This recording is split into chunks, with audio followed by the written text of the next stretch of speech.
Vous voulez savoir ce que ça fait de regarder votre patron narcissique tout perdre? Laissez-moi vous raconter. En ce moment même, je suis assise dans mon bureau d'angle, faisant défiler les alertes d'actualité du secteur sur mon téléphone, observant l'empire marketing de Richard Thompson s'effondrer en temps réel. L'homme qui m'a renvoyé il y a 6 mois pour avoir refusé de faire des heures supplémentaires non rémunérées vient de perdre 3 de ses plus gros clients rien que cette semaine. Mais le truc, c'est qu'il n'a aucune idée que c'est moi qui les ai pris. Voyez-vous, Richard pensait que j'étais juste une autre employée jetable qu'il pouvait exploiter et mettre de côté. Il avait tort, absolument tort, parce que pendant qu'il s'occupait d'être un tyran, je tissais discrètement des liens avec chacun de ses clients majeurs. Et maintenant, je m'apprête à vous raconter exactement comment j'ai démantelé toute son entreprise. Avant de continuer l'histoire, merci de vous abonner. Je dois atteindre les 1000 abonnés pour pouvoir vous apporter chaque jour des histoires comme celle-ci. Pour vous, ce n'est qu'un clic, mais pour moi, cela signifie énormément. Laissez-moi vous ramener 18 mois en arrière, à mon tout premier jour chez Thompson Marketing Solutions. Je me souviens d'avoir franchi ses portes en verre, serrant mon portfolio en cuir comme si c'était une bouée de sauvetage, le cœur battant d'excitation et de nervosité. Le bureau était tout ce dont j'avais rêvé lorsque j'avais obtenu mon diplôme en marketing 3 ans plus tôt, des meubles modernes et élégants, des fenêtres du sol au plafond donnant sur le centre-ville, des employés en tenue d'affaires impeccable s'affairant avec détermination. Richard Thompson lui-même m'avait fait passer l'entretien, et honnêtement, l'homme était magnétique, grand, confiant, portant ce que j'ai appris plus tard être un costume à 1500 $, parlant avec passion de la croissance de l'entreprise et de la conquête de clients du Fortune 500. Il a dépeint l'image d'un lieu de travail dynamique où le travail acharné était récompensé et la créativité s'épanouissait. Pendant cet entretien, il s'est penché en arrière dans son fauteuil de direction et a dit « Sarah, je vois que vous avez cette faim, cette motivation dont nous avons besoin ici. Nous construisons quelque chose de spécial et je veux des gens qui n'ont pas peur de se dépasser. » Je flottais presque en sortant de là, pensant que je venais de décrocher le poste de mes rêves avec un leader visionnaire. Le salaire était décent, les avantages sociaux solides, et Richard avait mentionné des opportunités d'avancement rapide pour les bonnes personnes. Ma famille était si fière quand je les ai appelés ce soir-là pour partager la bonne nouvelle. Ma mère a même pleuré de joie, disant à quel point j'avais parcouru du chemin depuis notre petite ville natale. J'ai passé cette nuit-là à rechercher la liste des clients de l'entreprise, à mémoriser leurs études de cas, à planifier comment je pourrais contribuer et me montrer digne de la confiance de Richard. J'ai même acheté de nouveaux vêtements pour ma première semaine, voulant m'intégrer dans ce qui semblait être un environnement si raffiné et professionnel. En y repensant maintenant, je me rends compte que cet entretien a probablement été la dernière conversation honnête que Richard et moi ayons jamais eue. Mais à l'époque, j'étais juste une jeune professionnelle ravie d'avoir enfin une vraie chance de construire ma carrière.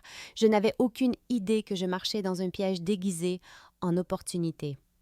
Ces 6 premiers mois chez Thompson Marketing Solutions ont honnêtement été parmi les plus excitants de ma vie professionnelle. Je me suis lancée dans chaque projet avec l'enthousiasme de quelqu'un qui avait enfin le sentiment d'appartenir à un endroit important. Ma toute première campagne était pour une chaîne de restaurants locale qui peinait à toucher une clientèle plus jeune. J'ai passé des semaines à rechercher les tendances des réseaux sociaux, développant toute une stratégie autour du storytelling authentique et du contenu généré par les utilisateurs. La campagne a augmenté leur engagement sur les réseaux sociaux de 200% et a généré 30 nouvelles demandes de franchise en seulement 8 semaines. Richard a présenté mon travail aux clients comme si c'était sa propre idée, se tenant en bout de table de conférence dans son costume coûteux, faisant des gestes assurés vers mes diapositives PowerPoint pendant que j'étais assise tranquillement dans un coin à prendre des notes. Au début, ça ne me dérangeait pas. Je pensais en fait que c'était comme ça que les choses fonctionnaient dans le monde de l'entreprise. Les employés juniors font le travail de terrain. Les cadres supérieurs en récoltent de la gloire. Mes professeurs d'université nous avaient été prévenus qu'il fallait faire ces preuves, et je me suis dit que ça en faisait partie. De plus, Richard me donnait toujours une tape sur l'épaule après et disait des choses comme « Excellent soutien sur ce coup-là, Sarah » ou « Tu apprends vraiment les ficelles du métier ». C'était comme une validation, comme si j'étais sur la bonne voie. Je n'arrêtais pas de me dire que si je travaillais plus dur, si je continuais à prouver ma valeur, Richard finirait par me donner le crédit qui me revenait. Peut-être même me promouvoir au poste de directrice de clientèle ou me laisser présenter mes propres campagnes. J'ai développé 3 autres campagnes majeures au cours de ces mois, une stratégie de rebranding pour une start-up technologique qui leur a rapporté 2 millions de nouveaux financements, un plan de gestion de crise pour un client du secteur de la vente au détail qui a sauvé sa réputation après un désastre sur les réseaux sociaux, et une refonte numérique complète pour une entreprise familiale qui a triplé leurs ventes en ligne. À chaque fois, Richard a présenté mon travail comme le sien, et à chaque fois, je me suis convaincue que c'était temporaire. J'acquérais de l'expérience, j'apprenais le métier, je prouvais que j'étais digne de plus grandes opportunités. Mes parents appelaient pour demander comment se passait le travail, et je parlais avec enthousiasme de tous les projets réussis auxquels je participais, sans jamais mentionner que mon nom ne figurait sur aucun d'entre eux. J'étais si naïve, si désespérée de croire que le bon travail parlait de lui-même et que Richard attendait juste le bon moment pour reconnaître publiquement mes contributions. C'est au cours de mon 3e mois que j'ai rencontré Janet Williams, et honnêtement, elle a probablement sauvé ma santé mentale même si je ne m'en suis pas rendu compte à l'époque. Janet était la directrice de clientèle principale, une femme d'une 50aine d'années, avec des cheveux parsemés de mèches argentées qu'elle portait en un chignon élégant, et cette sorte de confiance tranquille qui ne vient qu'avec des années d'expérience. Elle était dans l'entreprise depuis près de 8 ans, ce que je trouvais impressionnant. Clairement, Richard valorisait la loyauté et le talent si quelqu'un comme Janet était resté si longtemps. Nous avons commencé à travailler ensemble sur le compte Henderson Industries et j'ai été immédiatement attirée par son professionnalisme calme et sa chaleur authentique. Contrairement à tous les autres au bureau qui semblaient constamment stressés ou marcher sur des œufs, Janet avait cette présence sereine qui me donnait l'impression de pouvoir enfin respirer. Elle m'invitait pour des pauses café et me posait des questions sur mon parcours, mes objectifs et comment je m'intégrais. Au cours de l'une de ces conversations, elle a mentionné nonchalamment qu'elle avait vu beaucoup de gens talentueux aller et venir au fil des ans. Richard a des exigences très élevées, a-t-elle dit. En remuant le sucre dans son café tout en me lançant ce regard significatif que je n'ai pas tout à fait compris. Parfois, les gens trouvent l'environnement ici plus difficile qu'ils ne l'avaient initialement prévu. J'ai ri, lui disant à quel point j'étais reconnaissante pour l'opportunité et combien j'apprenais du style de leadership de Richard. Janet a simplement hoché lentement la tête, mais j'ai surpris une lueur de quelque chose dans ses yeux. Était-ce de la tristesse, de l'inquiétude, puis une autre fois, alors que je restais tard à nouveau pour travailler sur les révisions d'une campagne que Richard avait démolie cet après-midi-là, Janet s'est arrêtée à mon bureau. « Tu sais, Sarah, le bon travail devrait parler de lui-même, » a-t-elle dit doucement, en jetant un coup d'œil autour d'elle pour s'assurer que nous étions seuls. Mais parfois, dans des endroits comme celui-ci, il faut être très prudent pour s'assurer que sa voix est entendue. Je pensais qu'elle était simplement trop prudente, peut-être même un peu amère quant à sa propre trajectoire de carrière. Après tout, si Richard était vraiment aussi mauvais qu'elle semblait l'insinuer, pourquoi quelqu'un d'aussi intelligent et capable que Janet resterait-il pendant 8 ans? J'ai supposé qu'elle essayait juste de gérer mes attentes, me préparant aux défis normaux de la vie d'entreprise. En y repensant, je réalise que Janet me lançait une bouée de sauvetage que j'étais trop inexpérimentée et optimiste pour saisir. Elle voyait exactement ce qui m'arrivait parce qu'elle l'avait vu arriver à tant d'autres avant moi. La première fois que Richard m'a demandé de rester tard, c'était un jeudi soir, au cours de mon 4e mois là-bas. Je rangeais mon bureau vers 5h30 quand il est apparu à côté de moi avec ce sourire charmant et ce ton urgent que j'apprendrai plus tard à redouter. « Sarah, je déteste te demander ça, mais on vient d'apprendre que le groupe Morrison veut avancer sa présentation à demain matin. Je sais que c'est de dernière minute, mais pourrais-tu éventuellement rester pour m'aider à peaufiner les derniers détails? Je ne demanderai pas, mais tu connais leur compte mieux que personne. » Mon cœur s'est en fait gonflé de fierté quand il a dit ça. Il avait besoin de moi, il faisait confiance à mon expertise. Il reconnaissait ma valeur pour l'équipe. Bien sûr, j'ai dit oui. J'ai appelé mon petit ami pour annuler nos projets de dîner et je me suis installée pour ce que je pensais être quelques heures de travail importants. Nous avons fini par rester jusqu'à près de minuit et je dois admettre qu'il y avait quelque chose de palpitant à faire partie de ce qui ressemblait à une mission à haut risque.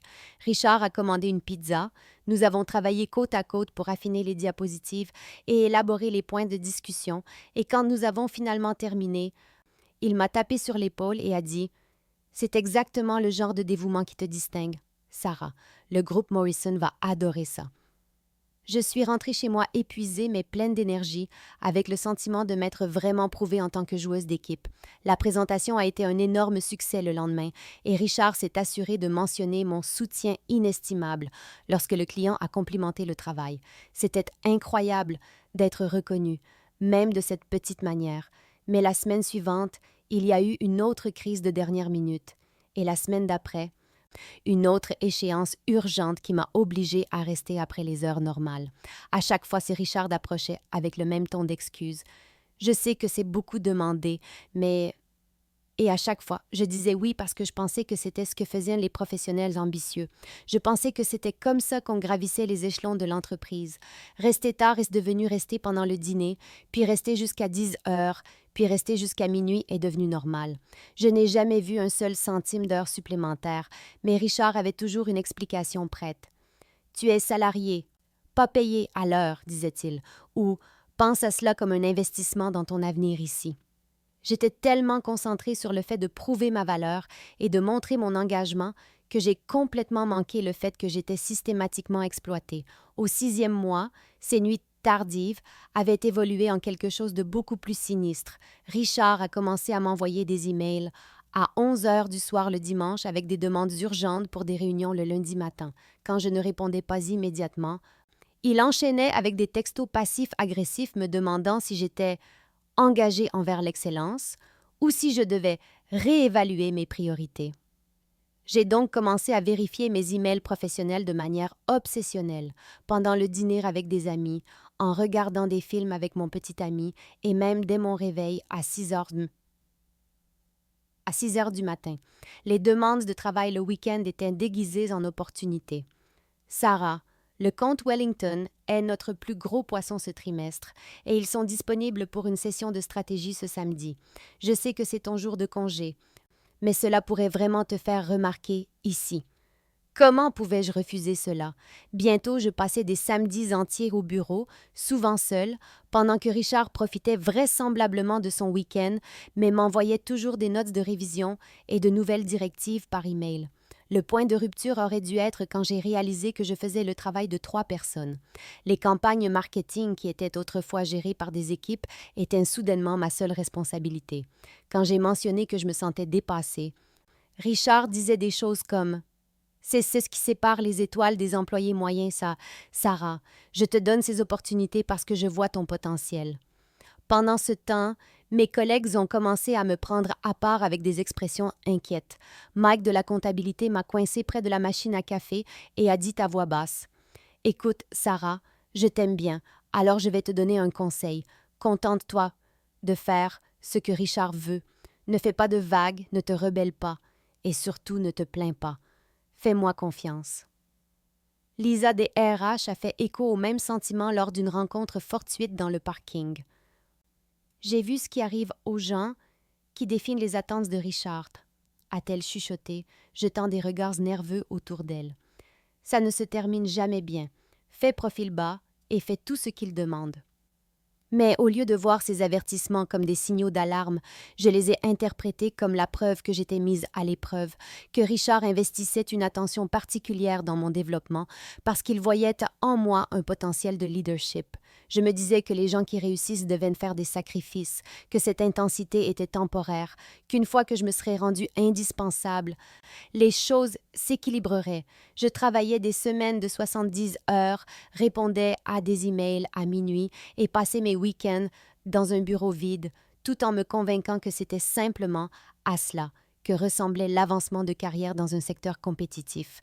Les conséquences sur ma vie personnelle ont été dévastatrices, mais cela s'est produit si progressivement que je n'ai pas pleinement réalisé à quel point les choses s'étaient dégradées avant qu'il ne soit presque trop tard.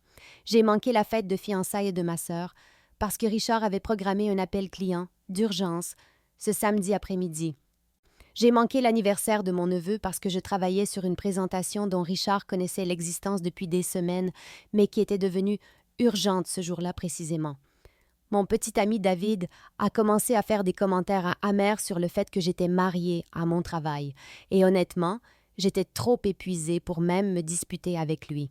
Je dormais 4 heures par nuit la plupart du temps, survivant au café et aux plats à emporter, et j'avais des cernes sous les yeux que l'anticerne ne pouvait cacher. Ma mère a appelé un soir, alors que j'étais encore au bureau à 9 heures du soir, et quand je lui ai dit que je ne pouvais pas parler parce que je travaillais, il y a eu une longue pause avant qu'elle ne dise « Chérie, ce n'est pas normal. Aucun travail ne devrait consumer toute ta vie comme ça. » Mais quand j'ai essayé de fixer des limites, Richard avait cette façon de me faire sentir que j'étais déraisonnable et égoïste. La première fois que j'ai hésité à travailler un week-end, il s'est penché en arrière dans son fauteuil et a dit « Tu sais, Sarah, je pensais que tu étais différente des autres milléniaux que nous avons embauchés. Je pensais que tu comprenais ce qu'il faut pour construire quelque chose de spécial ici. » Quand j'ai mentionné que je me sentais épuisée, il a carrément ri et dit « Épuisée? Tu as 28 ans, pas d'enfant et pas de vraies responsabilités. C'est le moment de ta vie où tu devrais trimer, où tu devrais être reconnaissante pour des opportunités comme celle-ci. Sais-tu combien de personnes surènent pour ton poste? » Le mot « ingrate » est devenu son arme préférée chaque fois que je montrais des signes de vouloir un équilibre normal entre vie professionnelle et vie privée. Je te donne accès à des comptes valant des millions de dollars. Sarah. J'investis dans ton développement alors que je pourrais facilement embaucher quelqu'un avec plus d'expérience. Et tu vas te plaindre de travailler le week-end? Il avait cette façon de me faire sentir qu'on me faisait un cadeau au lieu de m'exploiter, comme si je lui devais quelque chose pour le privilège de m'épuiser au travail. David a finalement cessé de m'inviter à des sorties avec ses amis parce qu'il savait que j'annulerais probablement à la dernière minute pour le travail. Ma famille a cessé d'appeler aussi souvent parce qu'ils en avaient assez d'entendre que j'étais trop occupée pour parler. J'étais isolée, épuisée et complètement convaincue que c'était juste le prix à payer pour le succès. La goutte d'eau qui a fait déborder le vase est arrivée un vendredi après-midi fin octobre, lorsque Richard a fait irruption dans mon box avec une pile de papier et ce regard familier d'urgence fabriqué sur son visage. « Sarah, nous venons d'avoir la confirmation que Pinnacle Industries veut entendre notre présentation lundi matin au lieu de vendredi prochain. J'ai besoin de toi ici tout le week-end pour revoir complètement notre approche. Ils veulent rendre quelque chose de frais, quelque chose qui parle à leurs nouveaux objectifs d'expansion du marché. » Je l'ai regardé, sentant quelque chose se briser dans ma poitrine comme un élastique trop tendu. « Richard, je ne peux pas travailler ce week-end. J'ai déjà des projets et honnêtement, j'ai besoin de temps pour me reposer. J'ai travaillé tous les week-ends ces 2 derniers mois. » Son expression est passée de la surprise à cette déception froide que j'avais appris à craindre. « Des projets? Sarah, c'est Pinnacle Industries. Ce compte pourrait faire ou défaire tout notre trimestre. Tes projets peuvent attendre. » Mais pour la première fois en près d'1 an, je n'ai pas immédiatement cédé. « Non, Richard. Mes projets ne peuvent pas attendre. Je suis épuisée, je n'ai pas eu de vrais jours de congé depuis des semaines, et selon le droit du travail, vous ne pouvez pas m'obliger à travailler le week-end sans compensation appropriée. » Le silence qui a suivi était assourdissant. Le visage de Richard s'est passé par plusieurs couleurs avant de se fixer sur un rouge de colère. « Le droit du travail? Tu vas sérieusement te tenir là et me faire la leçon sur le droit du travail? Après tout ce que j'ai fait pour toi, après toutes les opportunités que je t'ai données? » Je sentais mes mains trembler, mais j'ai continué. « Il ne s'agit pas d'opportunités, Richard. Il s'agit de respect fondamental des limites. Je suis une bonne employée. Je travaille dur, mais je ne suis pas votre servante personnelle. J'ai besoin de repos, j'ai besoin de temps avec ma famille et mes amis, et j'ai besoin de maintenir un semblant de vie en dehors de ce bureau. » Il est resté là pendant ce qui a semblé une éternité, et je pouvais le voir calculer quelque chose derrière ses yeux. « Tu sais quoi, Sarah? Je pense que tu dois vraiment te demander si tu es faite pour ce niveau de responsabilité. Peut-être que tu n'es pas la professionnelle ambitieuse que je pensais que tu étais. Prends-toi le week-end pour réfléchir à ce qui compte vraiment pour toi, ta carrière ici ou tes petits projets. » Alors qu'il s'éloignait, je savais que je venais de franchir une ligne de non-retour, mais pour la première fois depuis des mois, j'avais l'impression de pouvoir à nouveau respirer. Le lundi matin est arrivé comme une tempête que j'avais redoutée tout le week-end, et Richard n'a pas perdu de temps pour déchaîner sa fureur. Il m'a appelé dans son bureau, avant même que j'aie eu le temps de poser mon café, et au moment où j'ai franchi sa porte, j'ai pu voir la rage calculée qui couvait derrière ses yeux. « Ferme la porte, Sarah. Nous devons parler de ton petit problème d'attitude. » Pendant les 20 minutes suivantes, il s'est lancé dans une agression verbale clairement conçue pour me briser et me faire rentrer dans le rang. Tu sais, j'ai réfléchi à notre conversation de vendredi et je suis profondément préoccupée par ta loyauté envers cette entreprise. Quand je t'ai embauché, je pensais avoir quelqu'un qui comprenait ce que signifie faire partie d'une équipe, quelqu'un qui était reconnaissant de l'opportunité de travailler avec des clients de haut niveau et d'apprendre de professionnels expérimentés. Au lieu de cela, je vois quelqu'un qui pense avoir le droit de se la couler douce avec une semaine de travail de 40 heures, pendant que le reste d'entre nous porte le fardeau. Il arpentait son bureau comme un prédateur tournant autour d'une proie blessée, sa voix devenant de plus en plus forte et agressive à chaque accusation. « As-tu la moindre idée à quel point tu es remplaçable, Sarah? Je pourrais publier ton offre d'emploi en ligne aujourd'hui et avoir 50 candidats qualifiés d'ici demain matin, 50 personnes qui seraient ravies de travailler le week-end, qui ne se plaindraient pas du droit du travail et de leurs projets personnels quand leur entreprise a besoin d'eux. » Les menaces continuaient, chacune conçue pour me faire sentir plus petite et plus superflue. Je commence à penser que j'ai fait une erreur en investissant autant de temps dans ton développement. Peut-être que tu n'as tout simplement pas l'étoffe d'un cadre.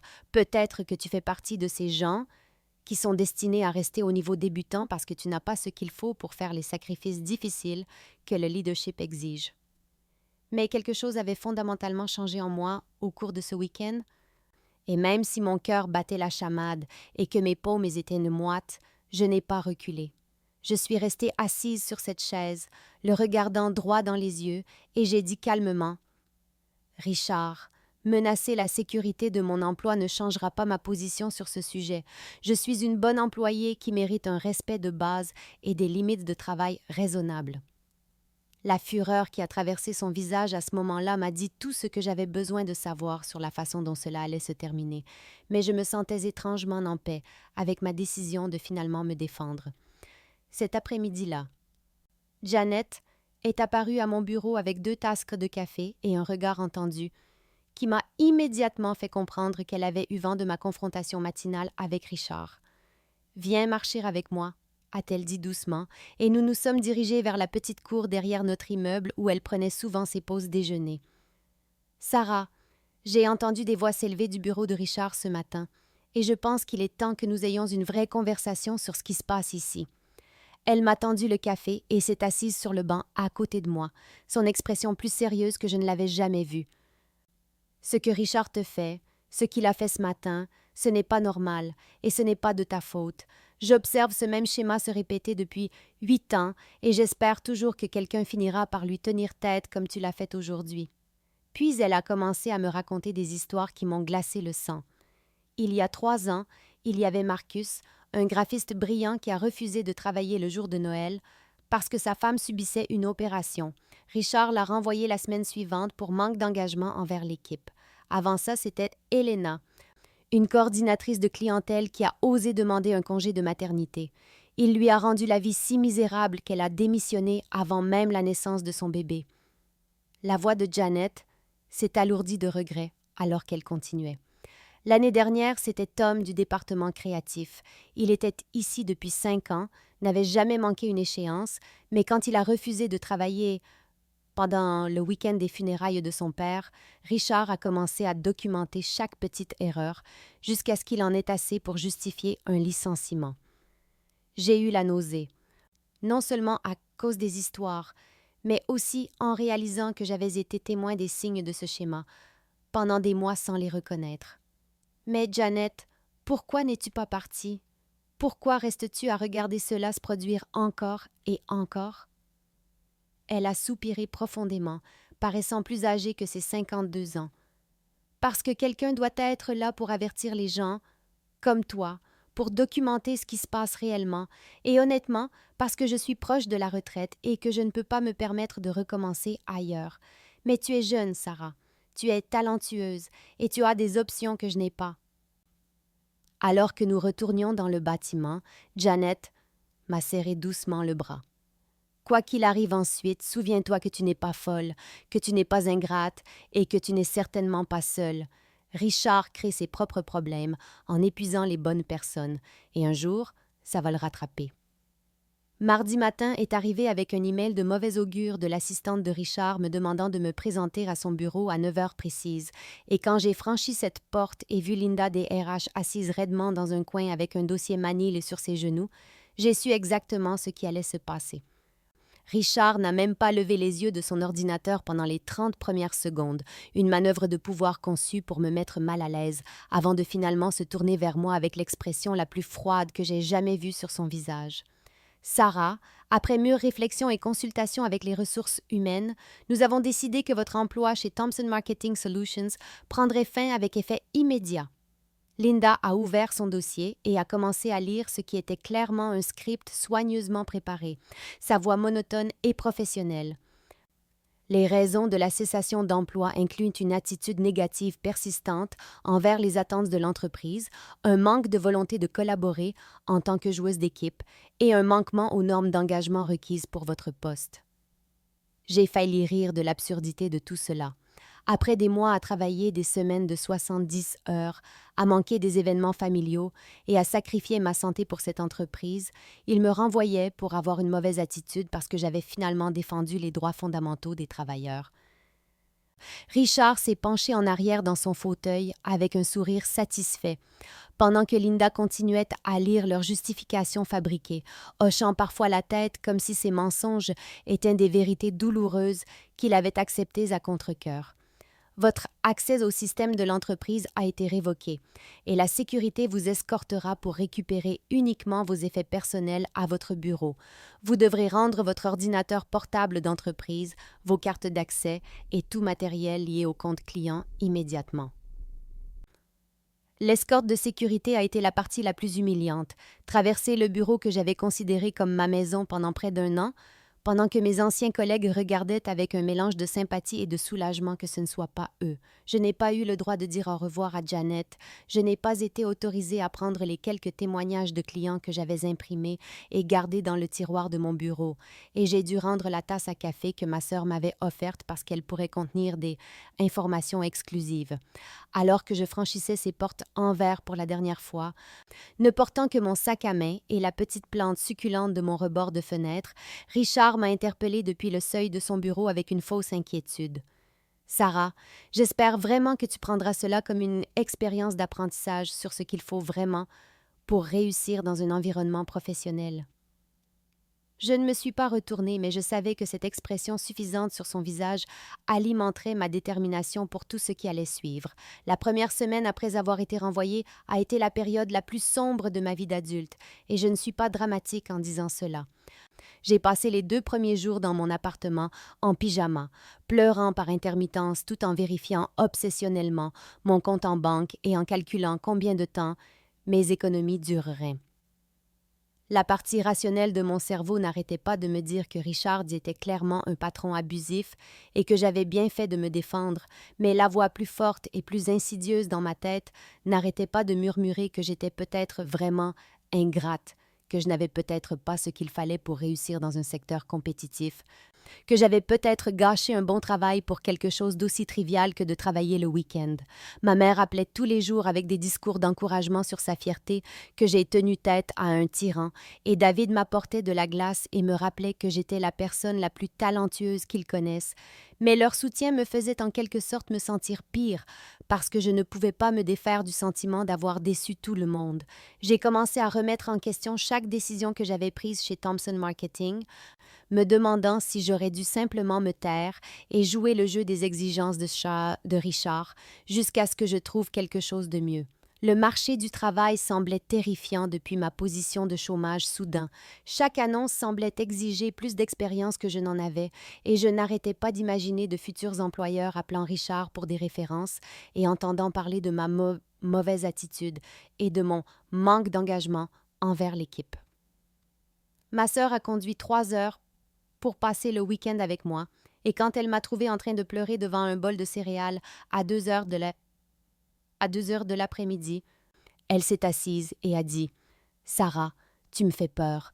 Ce n'est pas ton genre de t'effondrer comme ça. » Mais je ne pouvais pas lui expliquer à quel point Richard avait complètement détruit ma confiance, à quel point il m'avait convaincu que ma valeur en tant que professionnelle était liée à ma volonté d'être exploitée. J'ai passé des heures à faire défiler LinkedIn, à regarder les mises à jour de carrière et les promotions des autres, avec l'impression d'avoir échoué au niveau le plus élémentaire de la responsabilité d'adulte. Le pire était le doute insidieux que Richard avait peut-être eu raison sur moi depuis le début, que je n'étais peut-être pas faite pour les exigences d'une carrière sérieuse, que j'étais juste une autre milléniale pleine de droits qui ne pouvait pas gérer le monde réel. 3 semaines après le début de ma spirale de chômage, j'ai reçu un texto d'un numéro inconnu qui disait simplement « C'est Janet. Pouvons-nous nous voir pour un café? J'ai quelque chose d'important à te dire. » Nous nous sommes rencontrés dans un petit café à l'autre bout de la ville où il n'y avait aucune chance de croiser quelqu'un de Thompson Marketing, et dès que j'ai vu le visage de Janet, j'ai su qu'elle avait des informations sérieuses à partager.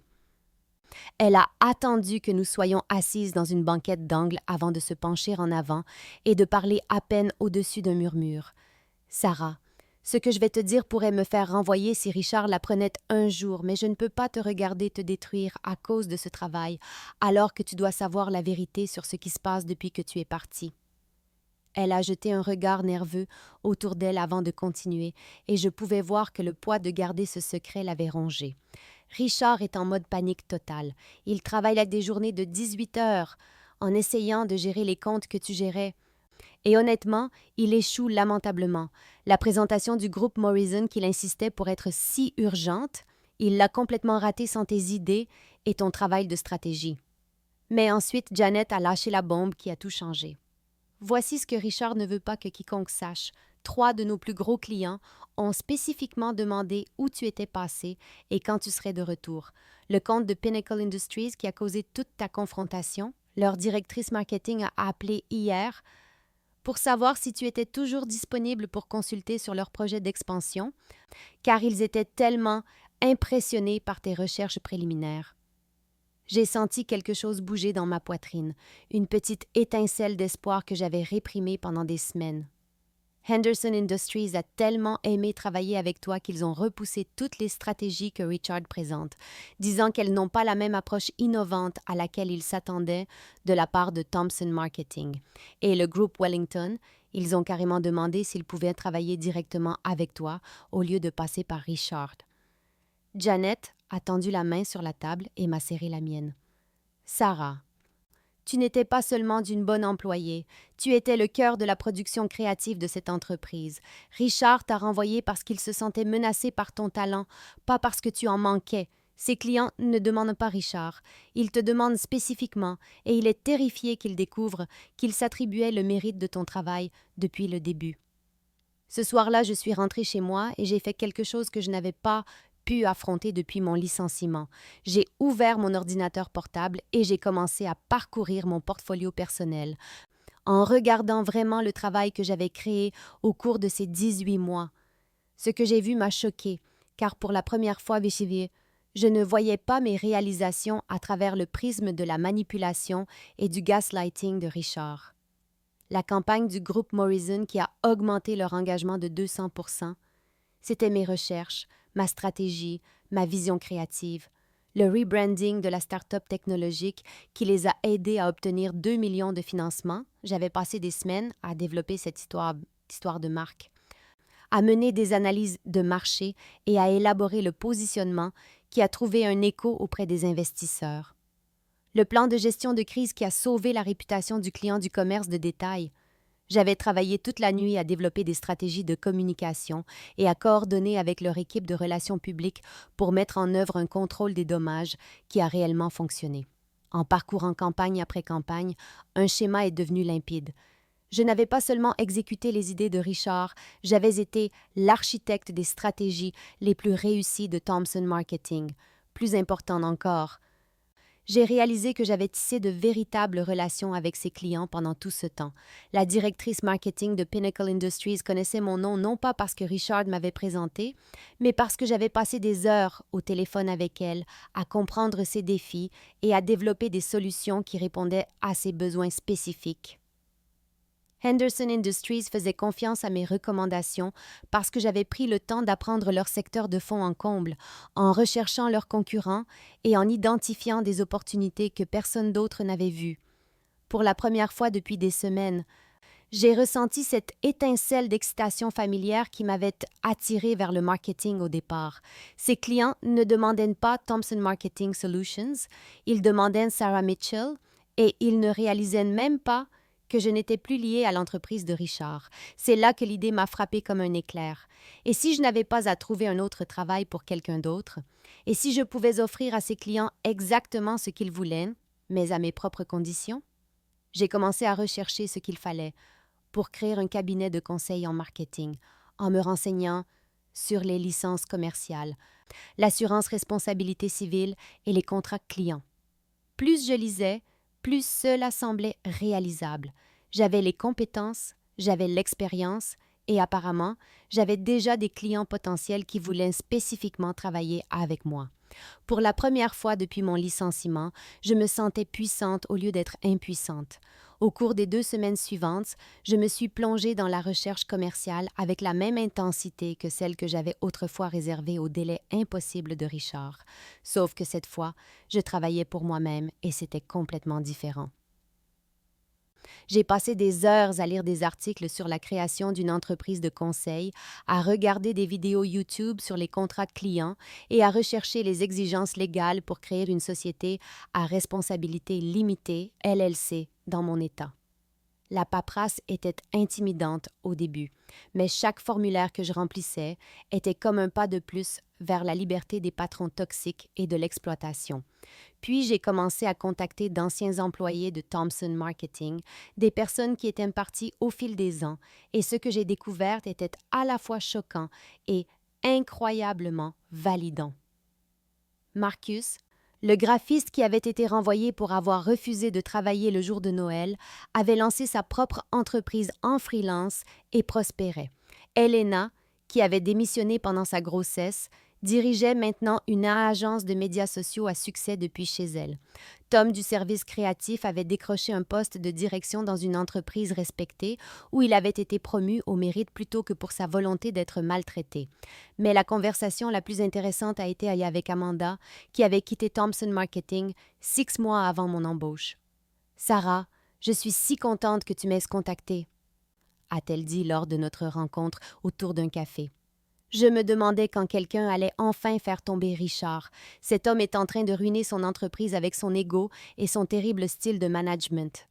Amanda a révélé des informations qui ont fait s'emballer mon esprit stratégique. 3 clients majeurs ont quitté Thomson Marketing au cours de la dernière année à cause de l'incompétence de Richard. Il a perdu énormément d'argent en essayant de remplacer de bons employés par des moins chers et inexpérimentés qui ne peuvent pas fournir un travail de la même qualité. Le bruit court dans le secteur qu'il est en retard sur le loyer des bureaux et qu'il a du mal à payer les salaires certains mois. Elle s'est penchée en avant d'un air conspirateur. De plus, j'ai entendu de quelqu'un qui y travaille encore qu'il a essayé de débaucher des clients de la concurrence en utilisant des tactiques agressives qui nuisent sérieusement à sa réputation. Les gens commencent à parler, et pas en bien. En rentrant de cette réunion, j'ai réalisé que l'empire de Richard n'était pas aussi stable que ses costumes coûteux, et son bureau d'angle l'avait laissé paraître. Il était vulnérable. Son entreprise était en difficulté, et ses meilleurs clients me demandaient déjà spécifiquement. Ce n'était pas seulement une opportunité de créer ma propre entreprise, c'était une chance de réussir tout en regardant le karma rattraper enfin l'homme qui avait essayé de détruire ma confiance. J'ai décidé de commencer par Helen Martinez, la directrice marketing de Pinnacle Industries, car notre relation de travail avait toujours été la plus authentique et collaborative. Mes mains tremblaient littéralement en composant son numéro direct et j'avais répété mon argumentaire tellement de fois que j'avais peur de paraître robotique. Quand Helen a répondu avec son accueil chaleureux habituel, j'ai pris une profonde inspiration et je me suis lancée dans le discours que je pratiquais depuis des jours. Helen, c'est Sarah Mitchell. Je voulais vous informer que je ne suis plus chez Thomson Marketing Solutions, mais j'ai lancé mon propre cabinet de conseil et je contacte les clients avec qui j'ai vraiment apprécié de travailler pour voir s'il pourrait y avoir des opportunités de poursuivre notre partenariat. Le silence à l'autre bout du fil a duré juste assez longtemps pour que mon cœur se serre. Mais ensuite, la voix d'Helen est revenue avec ce qui semblait être un soulagement sincère. « Sarah, oh mon Dieu, je me demandais ce qui vous était arrivé. Richard nous a dit que vous aviez changé de département, mais quand nous avons continué à demander de travailler directement avec vous sur le projet d'expansion, il n'arrêtait pas de trouver des excuses sur votre disponibilité. » J'ai senti une vague de colère monter face aux mensonges de Richard, mais Helen a continué avant que je puisse répondre. Honnêtement, Sarah, la qualité du travail a complètement baissé depuis que vous n'êtes plus impliquée dans notre compte. Richard a présenté une stratégie la semaine dernière qui était si générique et sans inspiration que notre PDG a demandé si Thomson Marketing faisait même encore des efforts. Nous envisagions sérieusement de changer d'agence car nous avions l'impression d'avoir perdu la pensée innovante qui nous avait initialement attirés à travailler avec vous. Mon cœur battait la chamade alors que je réalisais que cette conversation se déroulait encore mieux que ce que j'avais osé espérer. Helen, j'adorerais discuter de la manière dont nous pourrions travailler ensemble directement. Je connais votre projet d'expansion sur le bout des doigts et j'ai quelques idées qui, je pense, pourrait ne vraiment avoir un impact pour Pinnacle Industries. Sans hésitation, elle a dit « Pouvez-vous venir vendredi matin? Je veux entendre vos idées. Et honnêtement, je veux savoir ce que cela coûterait de travailler avec vous au lieu de devoir supporter le service déclinant et l'attitude condescendante de Richard. » En raccrochant le téléphone, j'ai réalisé que ma plus grande peur concernant la création de ma propre entreprise venait d'être complètement anéantie. J'avais des clients qui appréciaient suffisamment mon travail pour me suivre n'importe où. Le mercredi suivant, mon téléphone n'arrêtait pas de sonner et je commençais à comprendre à quel point Richard avait nui à sa propre réputation dans le milieu des affaires. Le premier appel est venu de David Chen de Henderson Industries le lundi après-midi, à peine 24 heures après que ma réunion avec Helen se soit si bien passée. Sarah, j'espère que ça ne vous dérange pas que je vous appelle directement, mais Helen Martinez a mentionné que vous êtes maintenant disponible pour du travail de conseil indépendant. Nous avons été incroyablement frustrés par le service que nous recevons de Thomson Marketing ces derniers temps, et franchement, nous ne restions que parce que nous pensions que vous faisiez toujours partie de leur équipe. La voix de David portait un niveau d'épuisement qui m'a dit tout ce que j'avais besoin de savoir sur ses récentes expériences avec Richard. Les 3 dernières campagnes que Richard nous a présentées donnaient l'impression d'avoir été créées par quelqu'un qui n'avait jamais travaillé avec notre marque auparavant. Fini la compréhension profonde de notre clientèle, les approches innovantes qui nous enthousiasmaient à mettre en œuvre de nouvelles stratégies. Nous n'arrêtions pas de vous demander spécifiquement. Et Richard nous donnait ses explications vagues sur l'allocation des ressources et la restructuration de l'équipe. Le deuxième appel est venu mardi matin de Jennifer Walsh du groupe Morrison, la chaîne de restaurants où ma toute première campagne avait été un succès retentissant. Sarah, je vais être complètement honnête avec vous. Nous envisagions de résilier notre contrat avec Thomson Marketing parce que le travail est devenu tellement médiocre.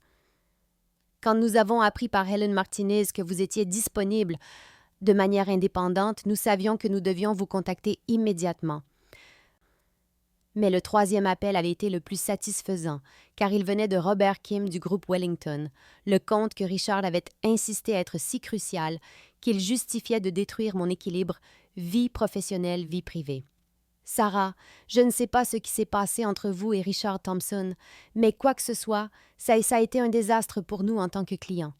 La pensée stratégique qui nous avait initialement impressionnés a complètement disparu de leur travail. Nous sommes prêts à discuter du transfert de l'intégralité de notre compte à votre nouveau cabinet de conseil, si vous êtes intéressé. Chaque conversation révélait le même schéma. Des clients qui avaient spécifiquement apprécié mes contributions, qui avaient remarqué une baisse immédiate de la qualité après mon départ et qui étaient impatients de travailler directement avec moi au lieu de continuer à faire face aux tentatives de plus en plus désespérées de Richard pour compenser la perte de son atout le plus précieux. Le vendredi, j'avais des réunions prévues avec les 4 entreprises, et l'entreprise que j'avais eu si peur de créer devenait soudainement plus réelle que je n'aurais jamais pu l'imaginer. Les appels de Richard ont commencé un jeudi après-midi, exactement une semaine après que j'ai signé mes 3 premiers clients, et je pouvais pratiquement entendre le désespoir transpirer à travers ses messages vocaux. Le premier message était du Richard classique, essayant toujours de maintenir son autorité et sa supériorité, même alors que son monde s'effondrait autour de lui. Sarah, c'est Richard Thompson. Je comprends que vous avez contacté nos clients de manière inappropriée et j'ai besoin que vous m'appeliez immédiatement pour discuter de cette violation de l'éthique professionnelle. Mais le soir, lorsque Pinnacle Industries avait officiellement résilié son contrat et que Henderson Industries avait suivi le lendemain matin, son ton a radicalement changé. Sarah, écoutez, je pense qu'il y a eu un malentendu. Ces clients ne comprennent pas que le travail qu'ils appréciaient était en réalité un effort d'équipe, le résultat de mon leadership et de mes conseils. Nous devrions nous rencontrer et discuter de la manière dont nous pouvons résoudre cette situation de manière professionnelle. Les messages continuaient d'arriver, parfois 3 ou 4 par jour, et je pouvais l'entendre passer par différentes stratégies comme un vendeur désespéré, essayant toutes les techniques de clôture du livre. Il y avait les tentatives de culpabilisation sur tout ce qu'il avait investi dans le développement de ma carrière, les menaces voilées sur ses relations dans l'industrie qui entendraient parler de mon comportement contraire à l'éthique, puis des tentatives de négociation de plus en plus pathétiques. Sarah, et si nous pouvions trouver une sorte d'arrangement de partenariat? Vous pourriez revenir en tant que consultante senior, nous pourrions discuter d'une augmentation significative, peut-être même d'une participation aux bénéfices sur les comptes que vous gérez. Le message le plus satisfaisant est arrivé un vendredi lorsque le groupe Morrison a retiré son compte, et la voix de Richard était à peine maîtrisée par la panique. « Sarah, vous êtes en train de détruire une entreprise que j'ai mis 15 ans à construire. Ces clients ne comprennent pas ce qu'ils font, ils prennent des décisions émotionnelles, basées sur des relations personnelles, au lieu de regarder la situation dans son ensemble de ce que Thompson Marketing Solutions peut leur offrir.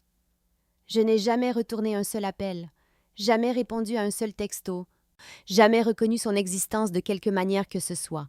Chaque message ignoré était comme une petite victoire, une réappropriation du pouvoir qu'il avait passé des mois à me retirer systématiquement. Mon téléphone vibrait avec ses coordonnées et je supprimais simplement le message vocal sans l'écouter, regardant son désespoir grandir à travers la fréquence croissante de ses tentatives pour me joindre pendant que je continuais à construire l'entreprise qui était tout ce que sa société prétendait être. Le dernier domino est tombé 3 semaines plus tard lorsque j'ai signé avec Clearwater Tech et Summit Financial. 2 comptes que Richard avait désespérément essayé de maintenir à flot grâce à des efforts de contrôle des dommages de plus en plus frénétiques qui ne faisaient que le rendre plus incompétent. Le PDG de Clearwater m'a appelé personnellement après avoir entendu parler de mon travail par le bouche à oreille du milieu des affaires, et quand j'ai mentionné que j'étais la stratège derrière les campagnes qu'ils avaient aimées chez Thompson Marketing, il a carrément ri et a dit « Eh bien, cela explique pourquoi tout est parti en vrille après votre départ apparent. » Summit Financial a été encore plus direct. Leur directeur marketing m'a dit que Richard était devenu si erratique et sur la défensive lors des réunions qu'ils cherchaient activement une excuse pour résilier leur contrat. Et ma disponibilité leur a donné l'occasion parfaite d'échapper à ce qui était devenu une relation commerciale embarrassante. Selon mes calculs, je venais de partir avec 60% des comptes les plus rentables de Thompson Marketing, et les effets d'entraînement se propageaient dans notre secteur plus rapidement que je n'aurais pu l'imaginer. Amanda m'a appelé avec des nouvelles de son réseau de contacts, rapportant que les gens discutaient ouvertement de la déconfiture de Richard lors des conférences marketing et des rencontres professionnelles. Sarah, tu devrais entendre ce que les gens disent. Tout le monde sait que Thompson Marketing perd des clients à l'appel et que Richard a appelé partout pour essayer de te dénigrer auprès de quiconque voudrait bien l'écouter. Mais cela se retourne complètement contre lui parce que les gens voient clair dans son désespoir. La rumeur la plus délicieuse du secteur est venue de Janet.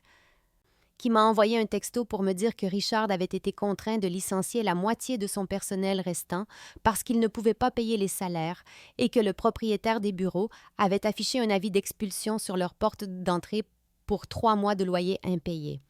Helen Martinez m'a dit lors d'une de nos sessions de stratégie que la nouvelle des difficultés financières de Thompson Marketing s'était répandue si rapidement que d'autres agences tournaient déjà comme des vautours, essayant de débaucher les clients qu'il restait à Richard. Richard a appelé notre PDG directement la semaine dernière, a-t-elle dit avec un amusement évident, nous suppliant de reconsidérer notre décision et offrant de réduire ses honoraires de moitié si nous revenions. C'était honnêtement pénible à écouter. Pendant ce temps, mon téléphone sonnait avec de nouvelles demandes de prospects yeux d'entreprise qui avaient entendu parler de la qualité du travail que je livrais et voulaient voir ce que je pouvais faire pour leur marque. J'étais passée de chômeuse doutant de ma valeur à dirigeante d'un cabinet de conseil florissant, construit sur les cendres de l'arrogance et de l'incompétence de mon ancien patron.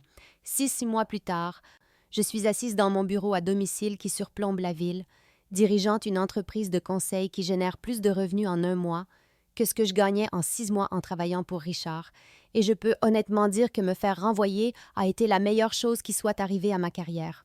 Ce matin, j'ai reçu une notification LinkedIn indiquant que Thompson Marketing Solutions a officiellement déposé le bilan et Richard travaille apparemment comme directeur de clientèle de niveau intermédiaire dans une petite agence à l'autre bout de la ville après avoir perdu son bureau. Ses employés et sa réputation dans ce que les publications du secteur appellent l'une des implosions commerciales les plus spectaculaires qu'ils aient vues depuis des années. Ma liste de clients s'est élargie pour inclure 8 comptes majeurs.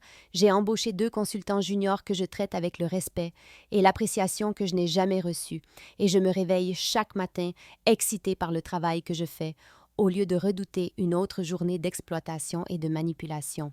L'ironie ne m'échappe pas que les tentatives désespérées de Richard pour me contrôler et me diminuer m'ont finalement appris à quel point j'étais précieuse. Il ne pouvait pas fonctionner sans ma créativité, mes relations clients et ma pensée stratégique. C'est pourquoi son entreprise s'est effondrée dès que j'ai cessé de la soutenir. J'ai appris que les patrons toxiques comme Richard ne renvoient pas les bons employés parce que ces employés échouent. Ils les renvoient parce qu'ils menacent l'ego fragile du patron et exposent leur incompétence. La leçon la plus importante de toute cette expérience est que votre valeur n'est pas déterminée par votre volonté d'être maltraité, et fixer des limites n'est pas de l'insubordination, c'est du respect de soi. Si vous regardez ceci et que vous vous reconnaissez dans mon histoire, si vous travaillez pour quelqu'un qui vous fait sentir coupable de vouloir une dignité humaine de base, si on vous dit que l'exploitation, c'est juste faire ses preuves, s'il vous plaît, comprenez que vous méritez mieux. Documentez tout. Connaissez votre valeur, construisez vos propres relations. Et souvenez-vous que le patron qui vous dit que vous êtes remplaçable est généralement celui qui ne peut pas survivre sans vous. Richard pensait m'apprendre une leçon sur la gratitude et la soumission quand il m'a renvoyé, mais la seule leçon apprise ici est que le karma est réel, que la justice est possible et que parfois la meilleure vengeance est simplement de réussir brillamment pendant que votre ancien oppresseur apprend ce que c'est, que d'être vraiment impuissant. Votre patron toxique n'est pas votre destin, il est juste votre motivation pour construire quelque chose de mieux.